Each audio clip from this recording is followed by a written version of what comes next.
Biyahe na bukas pa Amerika si pambansang kamao Manny Pacquiao para ituloy ang ensayo para sa laban nila ni Timothy Bradley. Pero ngayon pa lang, kampante na ang coach at trainer ni Pacman sa kondisyon ng ating pambato. Makitime out muna tayo kay Marisol Abduraman. Marisol?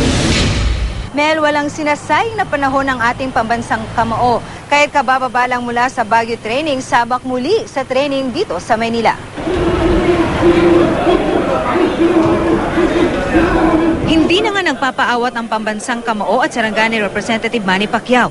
Tila walang kapaguran. Kahit kagagaling lang sa halos isang buwang training sa Baguio, sumabak ulit sa ensayo kanina. Ayon sa kanyang trainer at kababatang si Buboy Fernandez, kahit pa 50% na handa na si Manny, kailangan pa rin siyang ikondisyon bago sumabak sa training sa Amerika. Delikado raw kasing kalaban ang kanyang makakasagupan na si Timothy Bradley. So, kailangan ingat tayo, kailangan yung kondisyon natin, kailangan pagdating natin sa LA, talagang 100%. Pinag-iigihan na rin daw ng kampo ni Pacquiao ang strategy laban kay Bradley. Yung ulo niya na pumapasok, delikado sa headbutt at ang strategy natin is yung mabilis ng paa, mabilis ang kamay.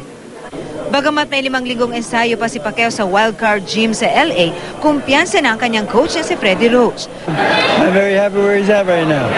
Kahit kakaibang disiplina at determinasyon sa ensayo, may pakiusap ang pambansang kamao. Pagdasal nila ako para sa karangalan ng ating bansa. Aasahan namin na magandang balita na naman po ang inyong pasalubong pagbalik niyo galing ng LA. God's will, God's will.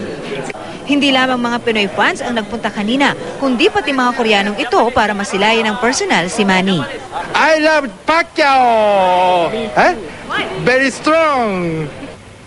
Mel, bukas nga ng gabi ay tutulak na nga pa LA ang ating pambansang kamao. Pero bago yan, muli na naman siyang sasabak sa training at sasalang po sa kanyang game show na Many Prizes. Mel? Maraming salamat sa iyo, Marisol Abduraman.